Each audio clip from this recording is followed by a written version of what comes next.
Hello दोस्तों, कहानी अगर अच्छी लग रही हो तो प्लीज़ वीडियो को लाइक करें, शेयर करें और अगर चैनल पर नए हैं तो प्लीज़ चैनल को सब्सक्राइब करें। शिमला निकलने वाले दिन सभी खुशी खुशी बस में बैठे और गाते मुस्कुराते एक खूबसूरत यात्रा शुरू हुई।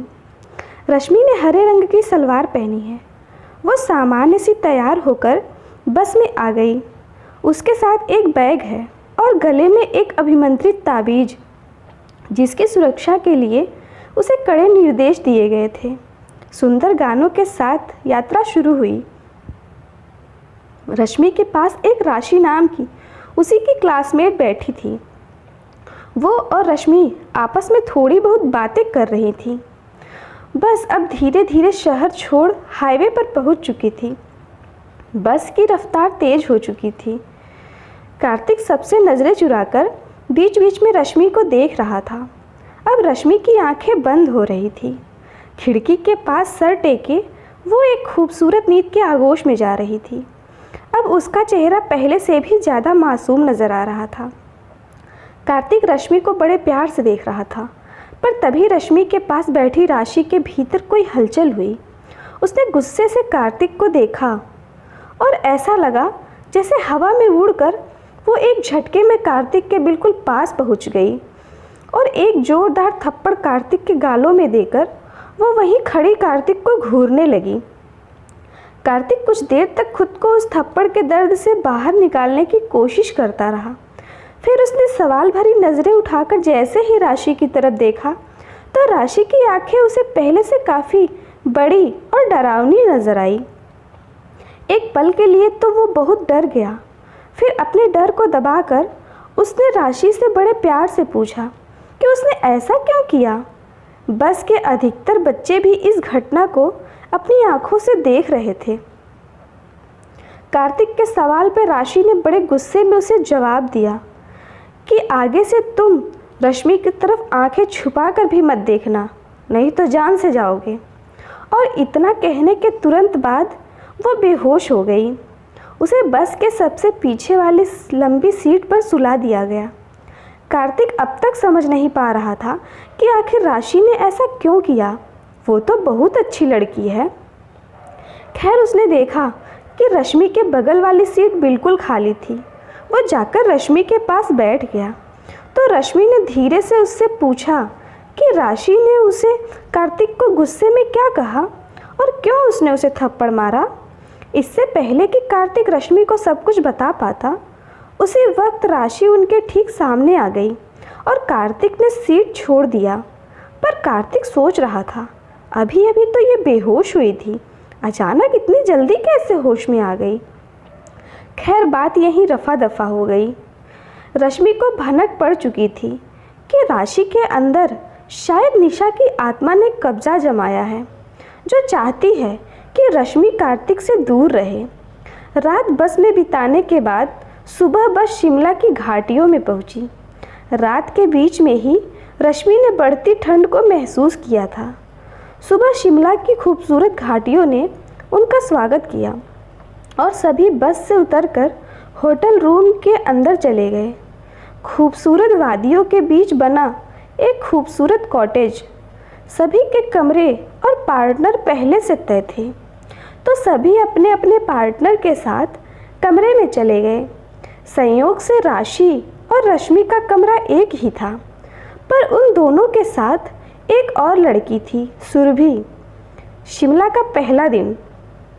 नाश्ते के बाद सभी को शिमला के प्रसिद्ध धानु टेम्पल के लिए निकलना था। उस ऊंची ऊंची पहाड़ियों के बीच बना एक सुंदर मनमोहन पावन स्थल। रश्मि खुश थी। उसे यहाँ का मौसम काफ़ी पसंद आ रहा था। सभी अच्छे से तैयार होकर धानु टेम्पल के लिए निकले, पर धानु टेम्पल के शुरुआती सीढ़ियों के पास ही राशि, जो अब तक साए की तरह रश्मि के आसपास रह रही थी, उसने मंदिर के सीढ़ियों के आगे ही चिल्लाना शुरू कर दिया। जब साथ में चल रहे शिक्षकों ने उससे इस तरह चिल्लाने का कारण पूछा तो उसने बताया कि उसके पैरों के तलवे में जलन हो रही है, वो सीढ़ियाँ नहीं चढ़ सकती। अंत में उसे वहीं नीचे बने एक पार्क में एक शिक्षक के साथ बैठा दिया गया। सभी को लग रहा था कि राशि को शायद ठंड से एलर्जी है, इसलिए खाली पैर चलने पर उसके पैरों में जलन होती है। पर रश्मि जानती थी कि वे सब नीचे राशि को नहीं बल्कि निशा को छोड़ आए हैं। मंदिर के ऊपर का माहौल बहुत सुंदर था। ठंडी हवाएं बह रही थी और मंदिर से बज रहे घंटियों की आवाज़ मौसम को और खुशनुमा और भक्तिमय बना रहा था। रश्मि ने सबसे पहले ईश्वर के दर्शन किए और फिर बाहर आकर एक पत्थर पर बैठ गई और नीचे की भागम भाग जिंदगी को देखने लगी। ऊपर से देखने पर नीचे की जिंदगी ऐसी लगती जैसे सब कुछ खिलौने की तरह है। लोग, घर, दुकानें, जनजीवन और गाड़ियाँ सब कुछ खिलौने की भांति छोटी नज़र आती हैं। उसे समझ आ रहा था कि प्रकृति से विशाल यहाँ कुछ नहीं। मानव बेकार ही ताउम्र इस घमंड में रहता है कि उससे बड़ा कोई नहीं। ये सब रश्मि सोच ही रही थी कि तभी वहाँ सुरभि आई और उसके साथ था कार्तिक। कार्तिक को देखकर रश्मि ने अपने पलके झुका लिए और नीचे की ओर देखने लगी, पर कार्तिक हिम्मत कर रश्मि के पास ही बैठ गया। उसने सबसे पहले रश्मि से उसका हाल चाल पूछा और फिर दोनों पहाड़ों से जुड़ी बातें करने लगे। कार्तिक बता रहा था, जानती हो रश्मि, पहाड़ों का एक नाम गंगटोक भी है, इसलिए पहाड़ों से घिरा गंगटोक शहर को गंगटोक भी कहा जाता है। पहाड़ों की भी अलग ही विशेषता होती है रश्मि। ठंड के दिनों में ये गिरने वाले बर्फ़ को समेट कर रखती है और गर्मियों में जब नदियाँ सूखने लगती हैं तो यही बर्फ़ पिघल कर पानी बन हमारे सूखे कंठों की प्यास बुझाती है। कितना शानदार तरीका है ना जल संचय का। कार्तिक के बातों से बोर होकर सुरभि वहाँ से चली गई, पर रश्मि एक हाथ गाल में लिए ध्यान से अपने पास बैठे कार्तिक को सुन रही थी। कितने मुश्किलों के बाद रश्मि के जीवन में ऐसे पल आए हैं। वो कार्तिक के बिल्कुल पास बैठी है। न जाने क्या सोचकर रश्मि की आंखें गीली हो गई और वो कार्तिक के हाथ को जोर से पकड़कर उससे माफ़ी मांगने लगी। कार्तिक ने भी रश्मि को आज बोलने दिया। वो भी तो चाहता था कि रश्मि अपने दिल की बात उससे कहे। रश्मि काफ़ी देर तक कार्तिक का हाथ थामे सी सकती रही, पर दिल में छुपे डर को वो कार्तिक को बता नहीं पाई और तभी उन्हें वापस नीचे की ओर जाने के लिए कहा गया। रश्मि और कार्तिक एक दूसरे के साथ साथ चलकर ही सीढ़ियों से नीचे उतरने लगे। इसी बीच जब रश्मि का हाथ कार्तिक के हाथों से टकराता तो दोनों के मन में छुपा प्रेम हिलोरे मारने लगता। अब कार्तिक जानबूझकर रश्मि के हाथों को छू जाता और रश्मि के मन के भीतर ठीक वैसी ही घंटियां बजने लगती जो मंदिरों के भीतर बजती हैं। उतना ही पवित्र एहसास था ये। पर एक एक कर सीढ़ियां कम होने लगी। अब वो धरातल के करीब थे और सीढ़ियों के नीचे ही राशि के भीतर बसी निशा की आत्मा उन दोनों के इंतज़ार में खड़ी थी। रश्मि के सोचे अनुसार ही राशि सीढ़ियों के नीचे ही बेसब्री से रश्मि का इंतज़ार करती मिली और उसने शायद देख भी लिया कि कार्तिक और रश्मि एक दूसरे से बात करते नीचे उतर रहे थे। शायद इसलिए ही उसने रश्मि के कानों में आकर कहा कि तुम मेरे बगैर चली गई, तुम्हें मेरी याद नहीं आती? तुम्हें तो मेरे साथ रुकना चाहिए था ना रश्मि। खैर, आज का दिन बीत गया। शिमला का दूसरा दिन। आज सबको शिमला के बर्फ़ देखने जाना था। सभी आज सबसे ज़्यादा उत्साहित थे। सुबह के 4 बजे से यात्रा शुरू होनी थी, क्योंकि ज़्यादा देर होने पर बर्फ़ पिघल कर ख़त्म होने लगते हैं, इसलिए धूप तेज़ होने से पहले ही सबको मंजिल तक पहुंचना था। करीब 1 घंटे का सफ़र था। 4 पहाड़ी जीप बुक कर लिए गए थे गाइड सहित। रश्मि जिस जीप में बैठी थी, जानबूझकर कार्तिक भी आकर उसी में बैठ गया और राशि तो थी ही रश्मि के साथ। इनके जीप के ड्राइवर कम गाइड का नाम था जितेन जरांग। बहुत ही हंसमुख और बड़बोला था जितेन, हिंदी गाने का शौकीन। सफ़र में भी उसने बॉलीवुड हिंदी गानों को लगाए रखा। रश्मि और कार्तिक की आंखों को देखकर ही वह दोनों के दिलों का हाल समझ चुका था। तभी उसने अपने पसंदीदा कैसेट के नाम से एक सीडी निकाली और उसे जीप के साउंड सिस्टम में सेट कर दिया। गाना बजा, शाम भी खूब है, पास महबूब है, जिंदगी के लिए और क्या चाहिए। एक के बाद एक मदहोश करने वाले गाने बज रहे थे और कार्तिक और रश्मि एक दूसरे की आंखों में खो रहे थे। प्यार से दोनों एक दूसरे को देखते रहे। इन वादियों की खूबसूरती में रश्मि सब कुछ भुला चुकी थी। उसे ये भी याद नहीं कि उसका इस तरह कार्तिक के प्रति प्यार जताना कार्तिक को मुसीबत में डाल सकता है। उसे ये भी याद नहीं कि उसके बिल्कुल पास एक आत्मा बैठी है।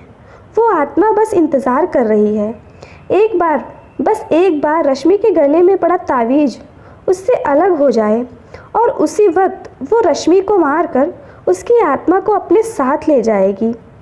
अचानक एक ज़ोरदार झटके के साथ जीप रुक गई। सभी हैरान हो गए, सिवाय राशि के। उसके चेहरे में एक अजीब सी खुशी देखी जा सकती है। जितेन जेरांग जी जल्दी से जीप से उतरकर उसे देखने लगा कि क्या खराबी हुई है, क्योंकि जिन रास्तों में जीप रुकी थी वे रास्ते जानलेवा थे। रास्ते के दोनों ओर गहरी खाई थी और सड़क भी जीप जितनी ही चौड़ी थी।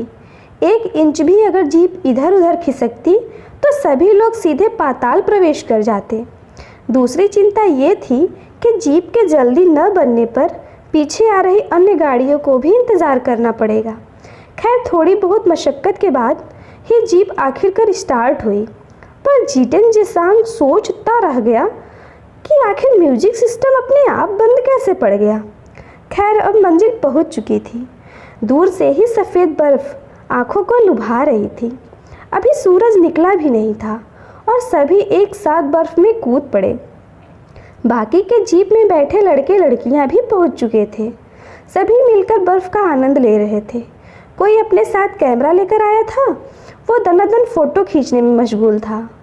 रश्मि प्रकृति के इस अनुपम सौंदर्य में खोकर हौले हौले चल रही थी बर्फ़ पर, और उसके ठीक पीछे था कार्तिक और उन दोनों पर टिकी थी राशि की 2 आँखें। रश्मि अकेले टहलते टहलते काफ़ी दूर निकल गई।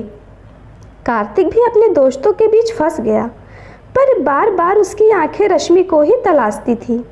बहुत देर तक रश्मि को सामने न पाकर वो परेशान हो गया।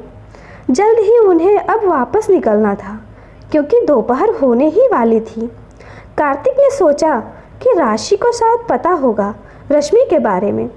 यह सोचकर उसने राशि को ढूंढा, पर वो भी ग्रुप से नदारद थी। कार्तिक ने इनकी जानकारी सभी को दी और फिर 2 दलों में बंटकर सभी ने रश्मि और राशि की तलाश शुरू की।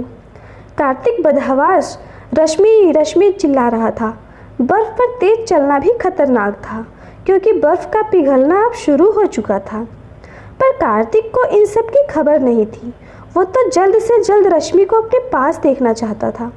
वो पछता रहा था कि आखिर क्यों वो उसको छोड़ दोस्तों के साथ चला आया। कार्तिक और रश्मि के रिश्ते का कोई नाम नहीं था, पर सिर्फ वे दोनों ही जानते हैं कि दोनों की सांसें बसती हैं एक दूसरे के अंदर।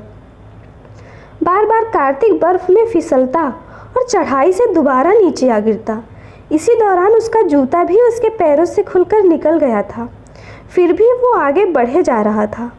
जिस दिशा में वो आखिरी बार रश्मि को जाते हुए देख पाया था, कार्तिक इतनी चढ़ाई चढ़ चुका था कि उसके साथ अब कोई नहीं था। वो अकेला ही था। तभी उसके पैरों में कुछ फंसा, कोई धागा जिसमें एक तावीज़ बंधी थी। ये तो वही तावीज़ है जो रश्मि के गले में हरदम पड़ा रहता है। उसने लॉकेट को अपने जीन्स के पॉकेट में डाल लिया। अब उसे लग रहा था जरूर रश्मि यहीं आसपास होगी। उसने नज़रें घुमा घुमा कर इधर उधर देखा, पर कोई नहीं था। तभी अचानक उसकी नज़र बर्फ़ से फैले जमी पर पड़ी हुई जहाँ कुछ था। वो जब उस चीज़ के करीब पहुँचा तो एक चीख पूरे वातावरण में गूंज उठी।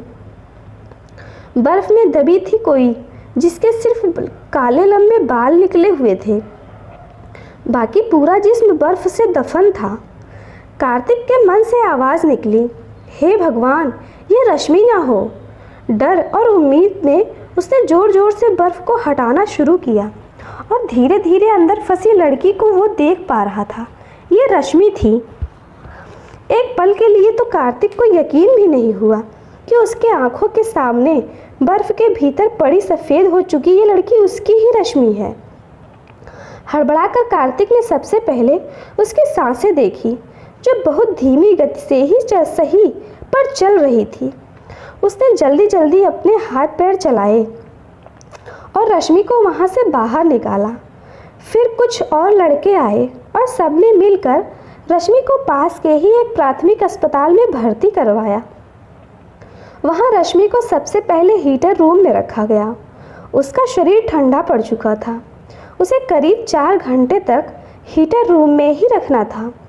अब तलाश जब राशि की हुई तो बड़े आराम से उसे जीप में ही सोते हुए पाया गया। दोपहर के बाद सबको इस जगह से निकल जाना था, पर रश्मि की स्थिति में कोई सुधार नहीं था। आखिरकार एक लेडी टीचर को रश्मि के पास छोड़कर सभी लोग वापसी के लिए निकले। रुकना तो राशि चाहती थी रश्मि के साथ। उसने जिद भी की, पर इसके लिए उसे अनुमति नहीं मिली। कार्तिक को सभी ने साथ चलने को कहा, पर उसने किसी एक की न सुनी और वहीं रह गया। हॉस्पिटल के गेट के बाहर ही बैठा रहा। ईश्वर से प्रार्थना करता रहा कि उसकी रश्मि ठीक हो जाए। शाम के 6 बजे रश्मि को होश आया और उसने सबसे पहले कार्तिक की तलाश की, क्योंकि इस अनजान जगह में एक कार्तिक ही तो उसका अपना था। लेडी टीचर ने कार्तिक को वहाँ बुलाया और कुछ देर तक रश्मि के साथ बैठने को बोलकर वो चली गई। रश्मि होश में तो आ चुकी थी, पर उसके होंठ अभी भी ठंड से थरथर काँप रहे थे। कार्तिक ने रश्मि के दोनों हथेलियों को जोर से पकड़ लिया और उसे हिम्मत देने लगा। दूसरी तरफ खुद उसकी आंखों में आंसू आ गए। कार्तिक के हाथों की गर्मी सिर्फ रश्मि के जिस्म को ही नहीं, उसकी आत्मा को भी सुकून दे रही थी। कार्तिक से रश्मि का सर्द चेहरा देखा नहीं जा रहा था। वो कभी अपने हाथों से उसके हाथ को सहलाता और कभी उसके गले और माथे को चूमता। पहली बार कार्तिक से मिल रहे इस अनोखे प्यार से रश्मि भावुक हो रही थी। वो कुछ बोलने के लिए मुंह खोलती तो होंठ थरथराने लगते और वो रोने लगती। अपने हाथों में बची थोड़ी बहुत ताकत को जुटाकर वो कार्तिक को अपने करीब खींचती और कार्तिक उसे गले से लगा लेता। रश्मि ने अपनी आंखें बंद कर ली और महसूस करती रही एक सुकून को, जिसे उसने जीवन में पहली दफ़ा महसूस किया था। पता नहीं कब लेडी टीचर आई और रश्मि और कार्तिक को एक दूसरे में ही खोया देखकर कमरे का दरवाज़ा लगाकर चली गई। शायद वो भी जानती थी कि रश्मि को आज इसी की ज़रूरत थी, और वो ये भी जानती थी कि 2 पवित्र दिल आज एक हो रहे थे। इस पवित्र मिलन की वो बाधा नहीं बनना चाहती थी। रात भर कार्तिक अपने जिस्म की गर्मी रश्मि को देता रहा। अब वे दोनों जुड़ गए थे एक अटूट बंधन में। शिमला का तीसरा दिन। सुबह तक रश्मि बिल्कुल ठीक हो चुकी थी। कार्तिक सर झुकाए उसके पास बैठा था। रात में जो भी उसके और रश्मि के बीच हुआ, उस चीज़ से वो अपराध बोध महसूस कर रहा था। कार्तिक का दिल साफ था, लेकिन जो भी हुआ वो रश्मि को जल्दी ठीक करने के लिए बहुत ज़रूरी था। इधर रश्मि किसी उन्मुख चिड़िया की भांति चहक रही थी, जैसे उसे दुनिया की सारी खुशियाँ मिल गई हो, जैसे उसने वो सब पा लिया हो जो न जाने वो कब से तलाश रही थी। रश्मि को इस रूप में लेडी टीचर पहली बार देख रही थी, पर रश्मि के ठीक होते ही उसे अब बहुत से सवालों का जवाब देना था। लेडी टीचर ने आते ही हाल चाल पूछने के बाद सबसे पहले उससे सवाल किया कि वो वहाँ क्यों गई थी और बर्फ़ के बीच उसे किसने पहुँचाया। रश्मि कुछ देर तक खामोश रही, फिर वो कुछ सोचने लगी। उसके चेहरे पर डर की लकीरें साफ दिखाई दे रहा था, पर थोड़ी ही देर में उसने खुद को काबू में करते हुए जवाब दिया। मैं चारों तरफ फैले बर्फ़ के नज़ारे का आनंद ले रही थी। प्रकृति एक एक कर मेरे सामने जीवन रहस्यों का उद्घाटन कर रही थी। और प्रकृति के इस अगाध सुंदरता में खोकर मैं कब झुंड से इतनी दूर चली गई मैं नहीं जान पाई। और तभी अचानक मेरा पैर फिसल गया और मैं गिर गई और मेरे ऊपर बहुत से बर्फ़ गिर गए और मैं दब गई। उसके बाद मैंने वहाँ से निकलने की कोशिश की पर मैं निकल नहीं पाई और बेहोश हो गई। नहीं, ये नहीं हो सकता, तुम झूठ बोल रही हो। अचानक कार्तिक बोल उठा। तुम्हें वहाँ किसी ने जानबूझकर गिराया था, क्योंकि जहाँ तुम गिरी हुई थी उस जगह पर बर्फ़ को हटाकर गड्ढे बनाए गए थे, जिसे मैंने साफ देखा था। रश्मि ने पास बैठे कार्तिक के हाथों को हल्के से दबा दिया, जैसे वो कार्तिक को इशारा दे रही थी कि चुप रहो। लेडी टीचर तो रश्मि के जवाब से संतुष्ट थी, पर कार्तिक नहीं, क्योंकि उसने खुद देखा था बर्फ़ से बनी हुई कब्र को। उसने अपनी आँखों से देखा था, पर उसे ये समझ नहीं आ रहा था कि रश्मि लेडी टीचर से झूठ क्यों बोल रही है। खैर, जीतेन जेरांग जीप लेकर आया था उन्हें वापस कॉटेज तक ले जाने। जीप फिर आहिस्ता आहिस्ता पहाड़ी रास्तों पर गुजरकर कॉटेज की तरफ बढ़ रही थी। जीतेन ने फिर रोमांटिक गाने बजा दिए और दो प्रेमी एक दूसरे में खो गए। खैर, 1 घंटे बाद जीप कॉटेज में पहुंच चुकी थी और रश्मि और कार्तिक सोच रहे थे, सच मंजिल से ज़्यादा खूबसूरत मंजिल तक पहुंचने वाले रास्ते होते हैं। रश्मि अब पूरी तरह बदल चुकी थी। कार्तिक को पा लेने की खुशी उसके चेहरे में और हाव भाव में दिख रहे थे। इधर राशि के भीतर बसी निशा की रूह बेसब्री से रश्मि का इंतज़ार कर रही थी, क्योंकि वो जानती थी है रश्मि के गले में अब वो अभिमंत्रित तावीज़ नहीं है। निशा की रूह से सामना होने के बाद रश्मि वापस धरती पर आई। अब तक वो पहली मोहब्बत से मिले खूबसूरत तोहफे को पा लेने की खुशी में ही आसमान में उड़ रही थी, पर जब राशि के जिस्म में छुपी निशा की आंखों ने उसे गुस्से से घूरा तो वो डर गई और उसे याद आ गया कि उसके पास तो अब माँ की दी हुई तावीज़ भी नहीं थी। सबके सामने तो निशा की आत्मा ने रश्मि को कुछ नहीं कहा, पर वो किसी भी वक्त कुछ उस पर हमला करने को तैयार थी। रश्मि को उसके कमरे में लेटाकर कार्तिक खुद फ्रेश होने चला गया और मौका पाते ही निशा मतलब राशि कमरे में आ गई और उसे देखकर रश्मि फिर डरकर कांपने लगी। राशि रश्मि के पास आकर बैठ गई और उसके सर को सहलाने लगी, जैसे कोई मारने से पहले किसी बकरे को चारा खिलाते हैं। ठीक वैसे ही रश्मि बोल रही थी, निशा, मैंने तुम्हारा क्या बिगाड़ा है? क्यों तुम मुझे मारना चाहती हो? मैं मरना नहीं चाहती निशा, मैं जीना चाहती हूँ। मैं कार्तिक के साथ जीना चाहती हूँ। अब तो हमने अपने प्यार को आगे भी बढ़ा दिया। अब एक हो गए निशा, हमारे रिश्ते को नाम मिल गया। अब तुम चली जाओ ना उस जहाँ में जहाँ मरने के बाद सभी चले जाते हैं। रश्मि के बातों को सुनकर निशा की आत्मा गुस्से और अपमान से भर उठी। उसने कहा, रश्मि, तुम्हें मेरी मौत का कोई गम नहीं है? तुम उस कार्तिक के साथ जीने के लिए मेरे साथ जाना नहीं चाहती? तुम भूल गई हम साथ में खेलते थे, हमने साथ में कितने सपने देखे थे? तुम्हें मेरी याद नहीं आती? तुमने उस कार्तिक के लिए मुझे भूल जाना चाहा ना? तो फिर सुन लो, अब तुमसे पहले कार्तिक को ही मरना होगा।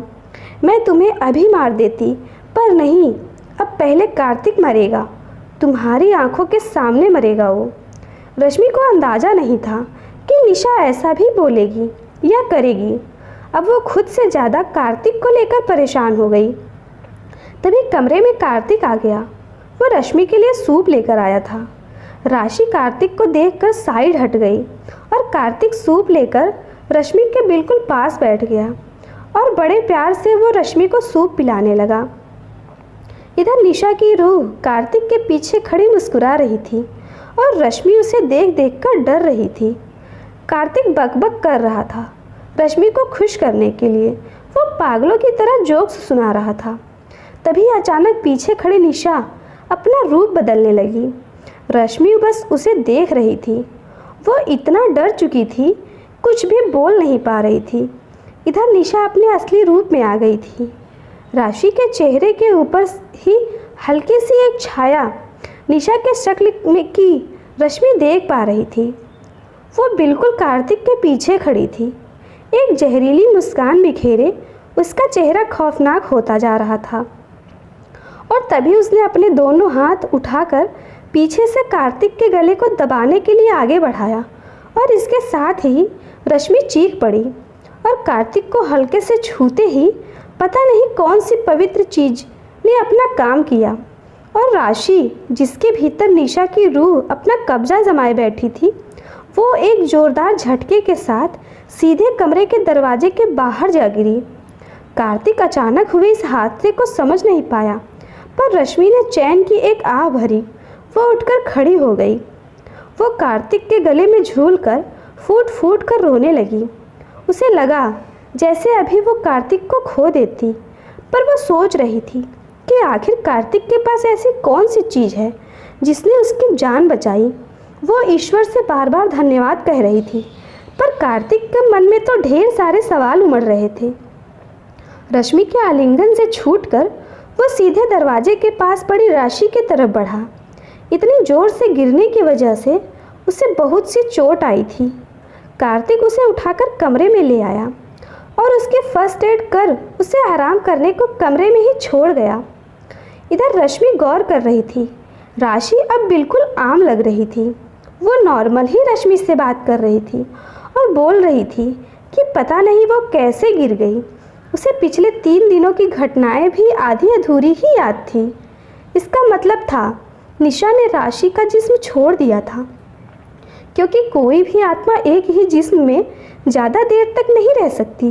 और अब जब राशि को चोट भी लगी है, निशा ने राशि का शरीर छोड़ दिया है, तो अब वो किसका शरीर चुनेगी, किसको अपना बदला लेने का जरिया बनाएगी, ये सब जानेंगे अगले भाग में।